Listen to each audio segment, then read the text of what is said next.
On this episode, I'm gonna talk about humor, billion-dollar ideas, a tough patch, and I take the ALS challenge.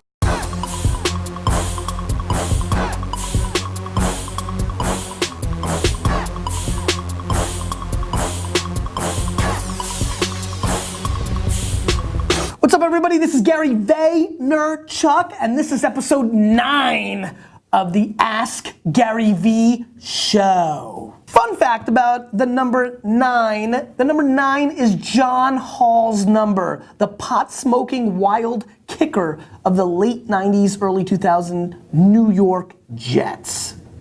Kyle asks, what's an area of life that you haven't given your fullest efforts? Kyle, great question, and I probably was willing to answer it because of how good I feel about this question. There were 2 places 36 months ago that I was struggling in. One was kind of the nonprofit NGO. I was giving my dollars, but I wasn't giving my time. Now I'm a very proud member of the board of Pencils of Promise, and I've gotten more involved with my time, which is the real asset. And I feel like I'm checking that box of giving back outside of my own family and things of that nature, and so I feel good about that. And the other one is my health. So I would say health was the clear answer only 35 days ago. I guess now, maybe a little bit more Gary time, between kids and the businesses and now working out and AJ's been pushing me this, he's gotten into golf a little bit, I don't feel like I've been able to figure out or crack or hack Gary time, right? I guess the Jets do that, but then that's really September to December. I get that Sunday for 5, 7, 8, 9 hours, depending if it's a home or road game. I think January through September, finding something that's just for me, that I really enjoy, is something I should probably figure out. But the truth is, that doesn't feel right to me right now as the kids are 2 and 5.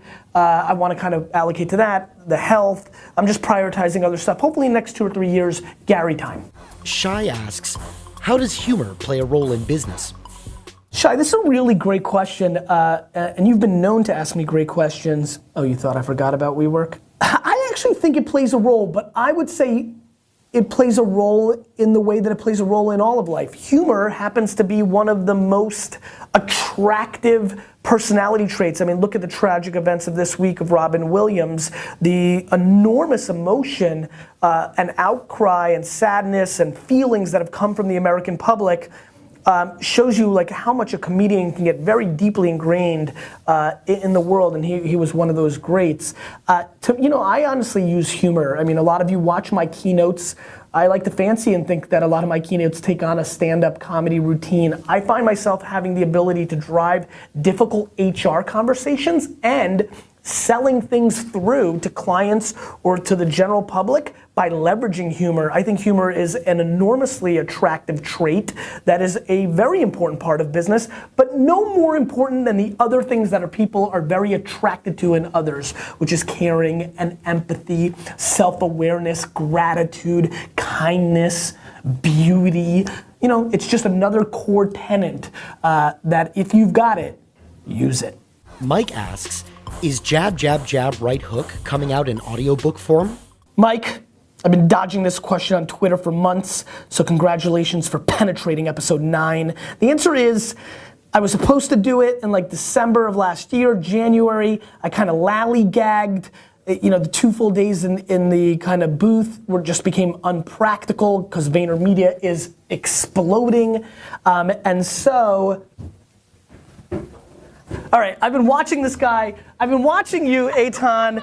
Yeah, this time, I've got your number. Oh no. We got him this time, guys. We got him. So where was I? Don't edit any of this. Where was I? Recording booth, not practical. Yeah, it wasn't practical. VaynerMedia is exploding with characters, and so I just haven't gotten to it. And the truth is, we're thinking about having somebody else read it. It's just kind of one of these things that is dragging now and is lending itself to me not doing it, which I know is now going to get a ton of boos in the comment section. And I apologize. Jason asks, What's the hardest thing you've had to deal with in the past 5 years, and how did you get through it? Jason, that is an intense question. Actually, you know what? Before I answer that question, I did a little something fun for the audience and something powerful. I'd like to think my little contribution to the cause earlier this morning. Let's take a look. I'm doing a Ice Bucket Challenge for ALS Aware, and you, Gary V, tell me if you want to accept my challenge. Hashtag AskGaryV. Hey Michael, it's Gary V, and I am taking the Ice Bucket Challenge. Bring it, Nate. I know you're gonna love this. Holy! Whoa! I challenge you, Vayner Nation, to step up. So that was interesting this morning. Nate has never been happier. Let's make sure we edit in at Nate's handle in there so he gets a little love. I love when we give the Vayner peeps some love. Now to a little bit more of a somber, serious question. Jason, over the last 5 years, the hardest thing that I've had to deal with, you know, hands down, it has to be the fact of siphoning off of Wine Library TV, Daily Grape, that routine of 6 years, and really leaving the day in, day out operations of the family business that is the most emotional business, you know, working with my dad, kind of this transition of being day in and day out with my dad to being day in and day with my brother. Enormous emotion comes with that. You know, I probably never even realized that that would ever happen. It was a very big brain twist for me that I would be transitioning out of the family business into another chapter in my life, and I struggled with that quite a bit. A lot of heavy emotion, the relationships and the people at Wine Library, my dad and I dynamics, just all these very interesting things that was also happening right when Misha was born. It was an interesting time in my life. I was growing up and transitioning and changing. I dealt with it with what I deal with everything, and really probably the cornerstone of my happiness. I dealt with it by over communicating. The level of communication I had with the people involved was very high and allowed for it to happen. And so that's what I did. Damien asks, when you have $1 billion potential business plan without the financial resources and the inventory, where do you start with funding? Damien, you know, this is one of those questions that I like picking for the show because I'm always scared to be too rude to the audience. You guys are smiling. Okay. Now I'm freaked out that Eitan's doing stuff. Just at you. Oh, you guys are worried about how much I'm about to thrash Damien? Got it. A little bit.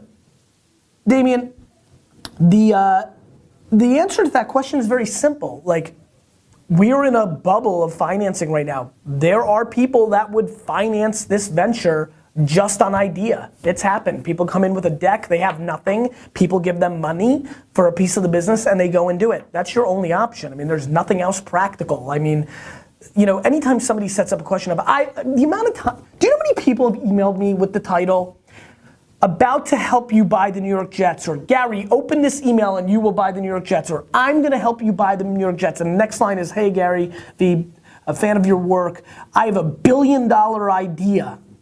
Ideas are everybody's got an idea. Steve, do you have ideas? All sorts of ideas. I mean, I have unlimited ideas. You know, if you have the idea, that's nice. If you don't have the dollars and if you don't have the inventory, well, you, my friend, have nothing. And so the only way you do something about that is go and get dollars from somebody to, I assume, get the inventory. And I don't understand what the inventory is in this exact question. But the reason I'm answering this question is for the entire Vayner Nation to understand that practicality matters, right?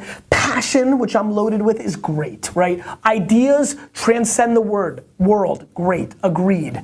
But in execution, in practicality is when these things become true. That's what matters. That's what the people we all look up to have done. They've taken from here and they've made it happen. And so that is massively important, and that is something I push all of you to start spending some more time on.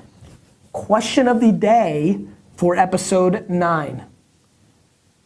Who in your family inspires you the most? Tag them up. Give them some love. It's a good thing to do. You keep asking questions, and I'll keep answering them.